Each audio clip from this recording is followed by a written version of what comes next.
ஏன்னா நம்ம பார்த்துக்கிட்டு இருக்கோம், ஆர்எஸ்எஸ் காக்கி டிராயர் போட்டிருக்கவன் அரசு பணியில் இருக்கிறோம்னு வெளிப்படையாக வரலான்னு இன்னைக்கு சொல்கிறான்னா எவ்வளவு துணிச்சலும் திமிரும் அவர்களுக்கு இருக்கும். அதை ஒடுக்க வேண்டும் என்றால் இன்னும் நீண்ட காலம் நாம் போராட வேண்டிய இடத்தில் தான் இருக்கிறோம். இங்கே தமிழ்நாட்டை பொறுத்தவரை ஒரு கட்டத்திற்கு வந்துவிட்டோம். ஐயா தந்தை பெரியாரால், பேரறிஞர் அண்ணாவால், தலைவர் கலைஞரால், இன்றைக்கு இருக்கின்ற நம்முடைய திராவிட மாடல் முதல்வரால், தமிழர் தலைவர் ஐயா வீரமணி, ஐயா சுபவி இவர்கள்லாம் இன்னும் உழைத்துக் கொண்டிருக்கின்ற காரணத்தினால் இந்த அளவிற்கு வந்திருக்கிறோம். ஆனால் இதை இன்னும் வட இந்தியாவிற்கு கொண்டு சேர்க்கின்ற பணி நமக்கு இருக்கிறது. அவங்க எப்படியா இருக்கட்டும், நம்ம எப்படியா இருந்துடலாம்லாம் இருக்க முடியாது. ஏன்னா ஒட்டுமொத்தமாக அவர்களையும் சேர்த்து இழுக்க வேண்டிய பணி, அந்த பணியைத்தான் இந்த நாடாளுமன்ற தேர்தலில் நம்முடைய மாண்புமிகு முதலமைச்சர் அவர்கள் எடுத்துக்கொண்டு செய்த காரணத்தினால்தான் இன்றைக்கு ஒரு மிருகபலத்தோடு வந்திருக்க வேண்டிய பாஜகவுடைய ஆட்சி தடுக்கப்பட்டு இன்றைக்கு அவர்கள் முடங்கி போகின்ற சூழலில் கொண்டு வந்து நிறுத்தியிருக்கிறார். நம்முடைய தமிழகத்திலே கடந்த தேர்தலிலே நம்முடைய கழக தலைவர் தளபதி அவர்கள் அமைத்த கூட்டணி, சட்டமன்ற தேர்தலில் அமைத்த கூட்டணி தான் இந்தியாவின் மற்ற மாநிலங்களில் இருக்கின்ற மாநில கட்சி தலைவர்களுக்கு ஒரு பாடமாக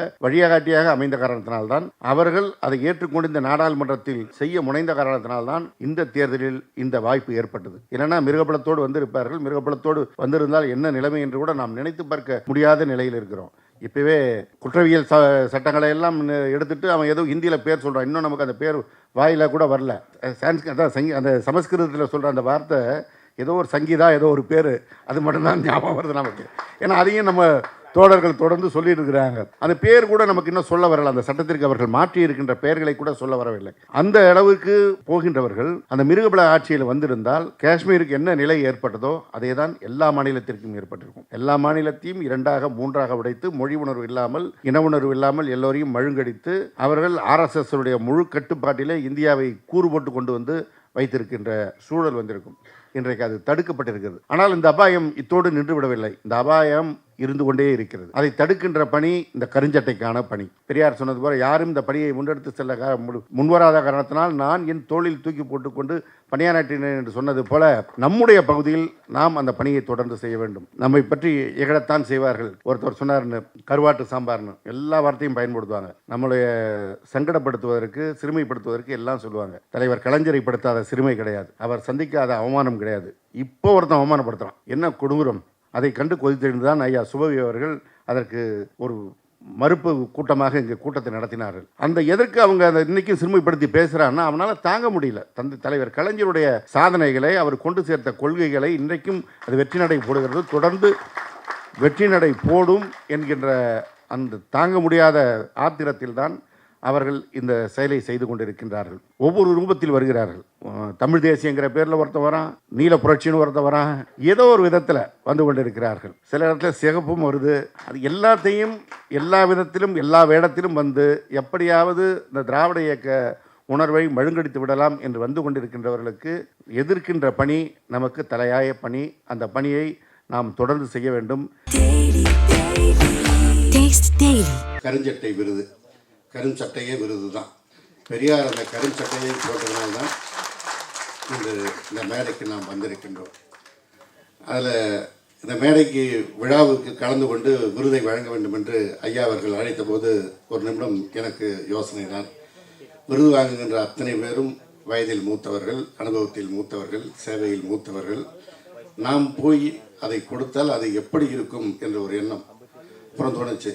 அப்பாவுக்கு பிள்ளை விழா எடுப்பது இல்லையா, அதே போல் அவருடைய பிள்ளைகளாக இருந்து இந்த விழாவில் கலந்து அவர்கள் ஆற்றுகின்ற அந்த பணிகளை தொடர்ந்து செய்கின்ற அந்த வாரிசாக நாம் வந்து மேடையில் அமர்வோம் என்ற அந்த உணர்வோடு அந்த மேடையில் இருக்கிறோம். இந்த மேடையில் இருக்கின்ற அண்ணன் உமாபதிக்கும் எனக்குமான தொடர்பு நீண்டகால தொடர்பு. என்னுடைய தந்தையாருக்கும் அவர் நண்பர், எனக்கு அண்ணன், பல வழிகளில் எனக்கு வழிகாட்டி கொண்டிருப்பவர். இந்த அரசியல் இயக்கத்தில் இருந்து கொண்டு, பொது வாழ்வில் இருந்து கொண்டு பணியாற்றுகின்ற நேரத்தில் பகுத்தறிவு சிந்தனைகளை தொடர்ந்து எடுத்து செல்கின்ற அந்த பணியை, எங்கள் கனவுகளை வண்ணமயமாக்கி அதை நனவாக்கி நடப்பாக்கி கொடுப்பவர் அண்ணன் உமாபதி அவர்கள். அதில் அவரை குறிப்பாக சொல்லணும்னா, இந்த இயக்கத்தில் அவர் இருந்த இடத்தை சொன்னாங்க. இன்றைய மாண்புமிகு முதலமைச்சர் அவர்கள், தளபதி அவர்கள் இளைஞரணியை உருவாக்கிய நேரத்தில் உடன் இருந்தவர்கள். அந்த இடத்தில் இருந்தவர்கள் இன்றைக்கு எப்படி இருக்க வேண்டும் என்று விரும்புவார்கள். ஆனால் அண்ணன் உமாபதி அவர்கள் அந்த இடங்களை எல்லாம் விரும்பாமல் தனக்கு இந்த பணிதான், திராவிட இயக்கத்தினுடைய கொள்கையை தொடர்ந்து கொண்டு சேர்ப்பதுதான் அதில் அணுவளவும் அவர் அசைந்து கொடுத்ததில்லை. அவருடைய சீனியாரிட்டிக்கு இன்றைக்கு அமைச்சர்களாக இருக்கிற அத்தனை பேரும் அவருக்கு ஜூனியர், இருவரை தவிர. ஒருவரையும் போய் பார்த்து நான் பார்த்தது கிடையாது, எங்கேயும் போனது கிடையாது. திராவிட பள்ளி வேலை, இயக்கப்பேரவை வேலை, இந்த பணிகள் தான் இருப்பார்.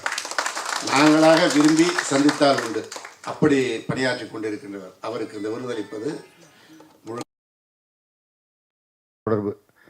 ஐயா வாலாசா வல்லவன் அவர்களோடு இன்றைக்கு தான் அந்த தொடர்பு ஏற்பட இருந்தது.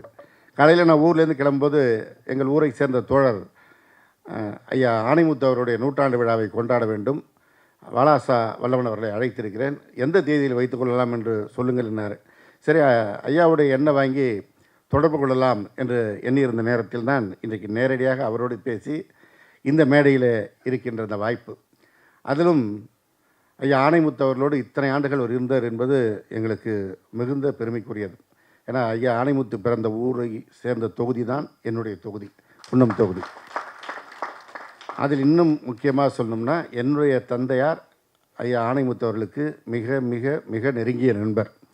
என்னுடைய தந்தையார் திராவிடர் கழகத்திலிருந்து வழக்கறிஞராக அரியலூரில் பணியாற்றுகின்ற நேரத்தில் அவருடைய கிராமத்திற்கு செல்வது அப்போல்லாம் பேருந்து வசதி கிடையாது. அதனால் எங்கே போய் பணியாற்றி விட்டு வந்தாலும் இயக்கப்பணி தான், அவர் வேறு எதுக்கும் போனதே கிடையாது. அந்த காலத்துலேருந்து அவரை இயக்கப்பணி தான். எங்களுடைய இல்லத்தில் வந்து தங்கிவிட்டு தான் மறுநாள் காலை அடுத்த நிகழ்ச்சிக்கு போவார். அவர் இறக்கின்ற வரை அரியலூர் பகுதிக்கோ பெரம்பலூர் பகுதிக்கோ வந்தால் என்னை தொடர்பு கொள்ளாமல் வரமாட்டார். சில நேரங்களில் என்னை பார்க்க வந்து விடுவார். அவர் வயதுக்கு நான் அவர் இருக்கிற இடத்துக்கு தான் எப்பொழுதும் போவது வழக்கம். சில நேரம் சொல்ல மாட்டார், நான் எங்கே இருக்கிறேனோ அங்கே வந்து பார்ப்பார். அப்படி பெரியாரை போன்றே அதே அடுத்தவர்களை அந்த மதிக்கின்ற பாங்கு, அந்த கொள்கையை எடுத்து செல்கின்ற பாங்கோடு இருந்த ஐயா ஆணைமுத்து அவர்களோடு இருந்த ஐயா வாலாசா வல்லவன் அவர்களுக்கு இந்த விருது வழங்குகின்ற நிகழ்ச்சியில் விருதை வழங்கியது எனக்கு கிடைத்த பெருமையாக நான் கருதுகிறேன். எனக்கு ஒரு விதத்திலும் தொடர்பில்லாமல் ஐயா வெற்றியழகனை இந்த மேடையில் பார்த்தேன். ஆனால் மேடைக்கு வந்தவரை பார்த்த பிறகு தான் இனமான பேராசிரியர் பெருந்தைய அன்பழகனாரை பார்ப்பது போல், அது கொஞ்சம் உயரம்தான் குறைவு. அந்த தோற்றம், அந்த உடை, அந்த சால்வை கொஞ்சம் சாகனேச மாதிரி சிவப்பு சால்வையோடு இருக்கிறாரு. ஐயா அன்பழகனார் எல்லா கலர்லேயும் சால்வை போட்டிருப்பார். ஆனால் அந்த பேச்சு பேராசிரியர் போல் நறுக்கு தெரிஞ்ச வெப்பு ரெண்டு பேச்சு துண்டு ஏதாவது நறுக்கு தெரிச்சால் போல் பேராசிரியர் சொல்லுவார். எதுக்கும் தயங்க மாட்டார், யாரை பற்றியும் கவலைப்பட மாட்டார். என்ன மனசில் படுதோ அவ்வளோதான், அதை சொல்லி முடித்துடுவார். அதே போல் தான் ஐயா இங்கே சொன்னார். எனவே இவர்களுக்கு அந்த விருது வழங்குகின்ற நிகழ்ச்சியில் நான் கலந்து கொள்வது என்பது எனக்கு கிடைத்த பெருமையாக நான் கருதுகிறேன். இந்த பணிகளை நாங்கள் எடுத்து செய்ய வேண்டும் என்று நினைத்து தான் என்னவோ ஐயா சுப்பிவை அவர்கள் இந்த நிகழ்ச்சியில் என்னை அழைத்து உட்கார வைத்திருக்கிறார் என்ற எண்ணம் எனக்கு ஏற்படுகிறது. எல்லாருமே சிறப்பான பேச்சு. நம்ம இந்த பேச்சை கேட்கின்ற போது இன்னும் கொஞ்சம் நேரம் அவங்கள வைரமுத்து கூட 5 நிமிடம் நேரம் நான் சொன்னேன், வைரமுத்து விடுங்க, அவங்க பேசிட்டு நம்ம கேட்போம், கேட்டு அதை கேட்டு நம்ம வளரணும். ஐயா வாலாஜா வல்லவன் சொன்ன அந்த செய்திகள் வந்து உண்மையாகவே நான் நினச்சிக்கிட்டு இருக்கேன், நம்ம அப்பா காலத்துலேருந்து இருக்கிறோம், எனக்கு நிறைய செய்தி தெரியும்லாம். நீதி கட்சியை பற்றிய அந்த செய்திகள் இன்னும் நான் தெரிந்து கொள்ள வேண்டியது நிறைய இருக்கிறது என்ற அந்த தூண்டுதலை இன்றைக்கு உண்டாக்கியிருக்கிறார். அதிலும் மிக குறிப்பாக இந்த காலகட்டத்தில் திராவிட இயக்கத்தை களங்கம் ஏற்படுத்துவதற்கு சில கைகூலிகள் முனைந்து கொண்டிருக்கின்ற நேரத்தில் அதை உடைத்தெறிவதற்கு ஒரு மிகப்பெரிய ஆயுதத்தை கொடுத்திருக்கிறார். அவர் தொகுத்து வைத்திருக்கின்ற செய்திகளை வெளியே கொண்டு வர வேண்டியது அவசியம். நான் பிற்பட்ட நலத்துறை அமைச்சராக இருக்கின்ற பொழுது சமூக நீதி என்ற ஒரு நூலை கொண்டு வர வேண்டும் என்று சட்டமன்றத்திலேயே அதை பதிவு செய்து அதற்கான பணிகளை மேற்கொண்டோம். ஆனால் எல்லாருக்கும் தெரியும் அரசு அலுவலர்கள் எப்படி இருப்பாங்க. அதை எழுதுவதற்கு ஒரு குழு போடுறேன்னு சொல்லி அந்த குழுவுக்கு யாரை போடுறதுன்னு சொல்லி அதற்கு ஃபைலை இங்கே நகர்த்தி அங்கே நகர்த்தி ஃபைலை நகர்த்திக்கிட்டே இருக்கிறாங்க. இப்போ ஐயா வாலாசா வல்லவனை பார்த்த பிறகு எனக்கு தோன்றுகிறது, அந்த சமூக நீதி குறித்த நூலை அவரை எழுத சொல்லி நான் வெளியிட்டு விடலாம் என்ற முடிவுக்கு நான் வந்துவிட்டேன். ஏன்னா அடுத்த தலைமுறைக்கு சென்று சேர்க்க வேண்டிய செய்தி மிக முக்கியமான செய்தி. அந்த செய்தி, அதற்கான செய்திகள் அத்தனையும் அவரிடத்தில் நிரம்பி இருக்கிறது.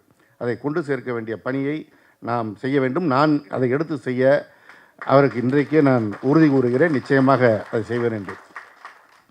இந்த விருது கொடுப்பதனால் அவர்களுக்கு என்ன பெருமை, இந்த விருதுக்கு என்ன பெருமைன்னு தொடருமா அழகாக சொன்னாங்க.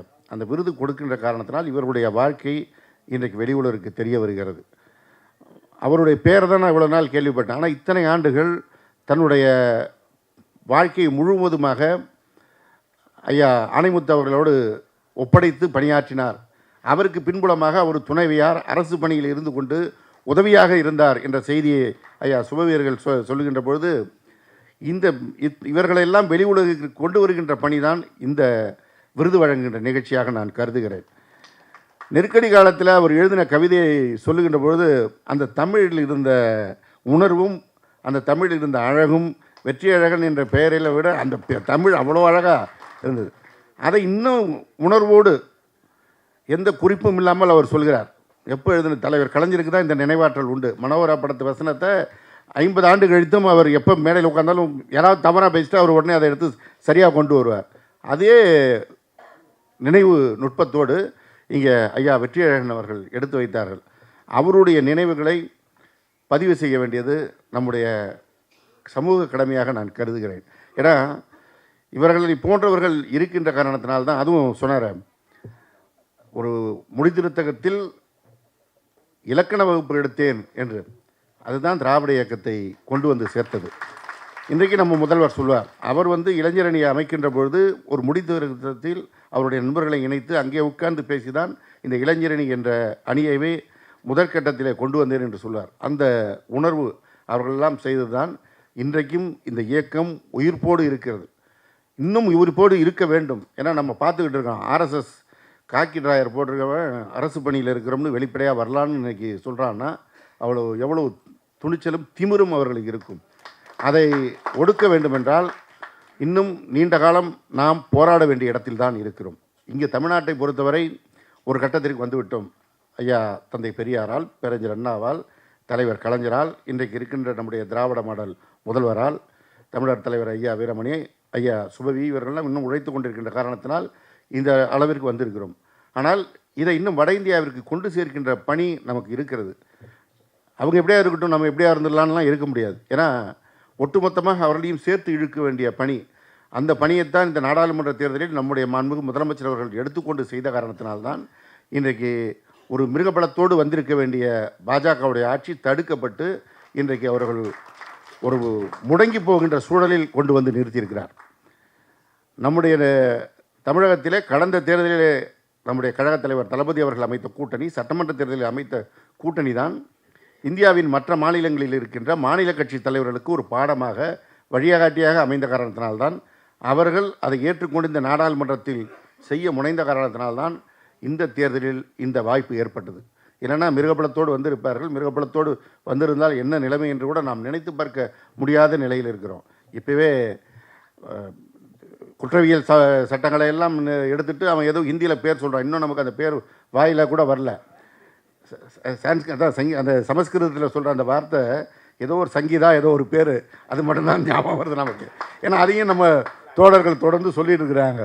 அந்த பேர் கூட நமக்கு இன்னும் சொல்ல வரலை. அந்த சட்டத்திற்கு அவர்கள் மாற்றி இருக்கின்ற பெயர்களை கூட சொல்ல வரவில்லை. அந்த அளவுக்கு போகின்றவர்கள் அந்த மிருகபல ஆட்சியில் வந்திருந்தால் காஷ்மீருக்கு என்ன நிலை ஏற்பட்டதோ அதே தான் எல்லா மாநிலத்திற்கும் ஏற்பட்டிருக்கும். எல்லா மாநிலத்தையும் 2ஆக 3ஆக உடைத்து, மொழி உணர்வு இல்லாமல், இன உணர்வு இல்லாமல் எல்லோரையும் மழுங்கடித்து அவர்கள் ஆர்எஸ்எஸ்னுடைய முழு கட்டுப்பாட்டிலே இந்தியாவை கூறு போட்டு கொண்டு வந்து வைத்திருக்கின்ற சூழல் வந்திருக்கும். இன்றைக்கு அது தடுக்கப்பட்டிருக்கிறது. ஆனால் இந்த அபாயம் இத்தோடு நின்று விடவில்லை. இந்த அபாயம் இருந்து கொண்டே இருக்கிறது. அதை தடுக்கின்ற பணி இந்த கருஞ்சட்டைக்கான பணி. வந்திருக்கின்ற நாம் வைரமுத்து சொன்னார், அவர் வெள்ளை சட்டை போட்டிருந்தாலும் உள்ள கருஞ்சட்டை தான். அந்த கருஞ்சட்டை உணர்வோடு தான் நான் சொல்கிறேன். ஆனால் சூர்யா அவர்கள் அவருடைய திருமணத்தை குறிப்பிட்டார். என்னுடைய தந்தையாருடைய திருமணத்தை ஐயா வாலாஜா வல்லவன் அவர்கள் குறிப்பிட்டார். 1966 என்னுடைய தந்தையாருடைய திருமணத்தை ஐயா ஆணைமுத்து அவர்களும் ஐயா ஆசிரியர் தமிழர் தலைவர் அவர்களும் முன்னின்று நடத்த தந்தை பெரியார் தலைமையில் எங்களுடைய சொந்த ஊரில் நடந்தது. காரணம், என்னுடைய தந்தையார் அண்ணாமலை பல்கலைக்கழகத்தில் படிக்கின்ற போதே ஐயா ஆசிரியர் அவர்களுக்கு வகுப்பில் ஜூனியர், அவங்களோடு இணைந்து ஐயா பெரியார் வருகின்ற பொழுது அவர்களோடு அந்த பகுதியிலே பகுத்தறிவு பிரச்சாரத்திற்கு கூடவே செல்கின்றவர். அந்த உணர்வோடு இருந்த வழியில் வந்தவர்கள். எனவே அந்த உணர்வு இன்றைக்கு எனக்கு இருந்தாலும் இன்னும் செய்ய வேண்டிய பணி இன்னும் நமக்கு இருக்கிறது என்பது தான் இந்த மேடை நமக்கு கொடுக்கின்ற செய்தி. இந்த விருது பெற்றிருக்கின்றவர்கள் கொடுத்திருக்கின்ற செய்தி. இந்த விருது என்பது அவர்களுக்கு பாராட்டுரை என்பது மாத்திரமல்ல, இன்னும் தொடர்ந்து அவர்கள் பணியாற்றுவார்கள். ஏன்னா எல்லாமே இளைஞர்களாக தான் இருக்கிறாங்க. அவர்கள் நடை உடையாக இருந்தாலும், பேச்சாக இருந்தாலும், உணர்வாக இருந்தாலும் எல்லோரும் அப்படியே இருக்காங்க. எனவே அவருடைய பணி இன்னும் தேவை. அந்த பணிக்கு இன்றைக்கு அவர்களை அடுத்த கட்டத்திற்கு இன்னும் உற்சாகப்படுத்துகின்ற நிகழ்ச்சியாகத்தான் இந்த நிகழ்ச்சி இருக்கிறது. இந்த நிகழ்ச்சிக்கு வந்திருக்கின்ற மற்ற தோழர்கள் நாம் இதே போன்ற பணியை முன்னெடுத்து செல்ல வேண்டும். பெரியார் சொன்னது போல யாரும் இந்த பணியை முன்னெடுத்து செல்ல முன்வராத காரணத்தினால் நான் என் தோளில் தூக்கி போட்டுக்கொண்டு பணியாற்றினேன் என்று சொன்னது போல நம்முடைய பகுதியில் நாம் அந்த பணியை தொடர்ந்து செய்ய வேண்டும். நம்மை பற்றி இகழத்தான் செய்வார்கள். கிண்டல் அண்ணன் சொன்னது போல் ஒருத்தர் சொன்னார்னு கருவாட்டு சாம்பார்னு எல்லா வார்த்தையும் பயன்படுத்துவாங்க. நம்மளுடைய சங்கடப்படுத்துவதற்கு சிறுமைப்படுத்துவதற்கு எல்லாம் சொல்லுவாங்க. தலைவர் கலைஞரை படுத்தாத சிறுமை கிடையாது, அவர் சந்திக்காத அவமானம் கிடையாது. இப்போ ஒருத்தன் அவமானப்படுத்துகிறான், என்ன கொடூரம்! அதை கண்டு கொதித்தெழுந்து தான் ஐயா சுபவி அவர்கள் அதற்கு ஒரு மறுப்பு கூட்டமாக இங்கே கூட்டத்தை நடத்தினார்கள். அந்த எதற்கு அவங்க அதை இன்றைக்கும் சிறுமைப்படுத்தி பேசுகிறான்னா அவனால் தாங்க முடியல. தலைவர் கலைஞருடைய சாதனைகளை, அவர் கொண்டு சேர்த்த கொள்கைகளை இன்றைக்கும் அது வெற்றி நடை போடுகிறது, தொடர்ந்து வெற்றி நடை போடும் என்கின்ற அந்த தாங்க முடியாத ஆத்திரத்தில் தான் அவர்கள் இந்த செயலை செய்து கொண்டிருக்கின்றார்கள். ஒவ்வொரு ரூபத்தில் வருகிறார்கள். தமிழ் தேசியங்கிற பேரில் ஒருத்த வரான், நீல புரட்சின்னு ஒருத்த வரான், ஏதோ ஒரு விதத்தில் வந்து கொண்டிருக்கிறார்கள். சில இடத்துல சிகப்பும் வருது.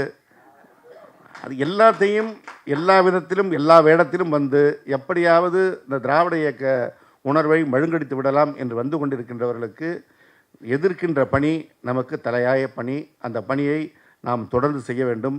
செய்வதற்கு தான் இந்த விழா.